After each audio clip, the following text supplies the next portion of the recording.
What do you think is built in? Let's start with ECB. What do you think is built in, and what could still surprise this market?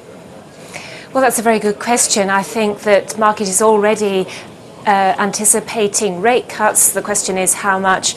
10 to 15 basis points very much factored in. It's possible that we could see a larger cut, but I think the focus is more on what other measures are the ECB going to announce, in particular credit easing, and whether that takes the form of ECB buying ABS-backed securities, or whether they go for another long-term refinancing operation specifically targeted at the corporate sector and the SME sector. And really, I suppose an outside chance at the moment that we could have an announcement of quantitative easing. In our view, we think that that's more likely to come later this year. And I guess it's that. I mean, would it be an announcement of QE that would actually move this market one way or the other? I think so, because there's so much that's already factored in. We've had quite a lot of comments from ECB Governing Council members indicating rate cuts and credit easing.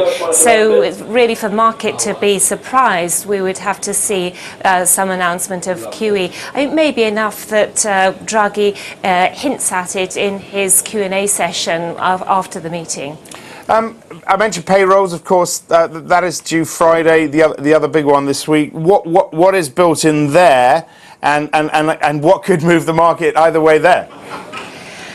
The consensus is round about 200,000, 215,000, I think. So if we were to get a much bigger number, particularly given the previous large increase, 288,000 for April, then that would be a sort of big positive for the US economy. We've had some pretty mixed reports from the US, some data suggesting actually a pickup in momentum, others suggesting that there are still problems in the housing market, which could drag the economy or hold the economy back.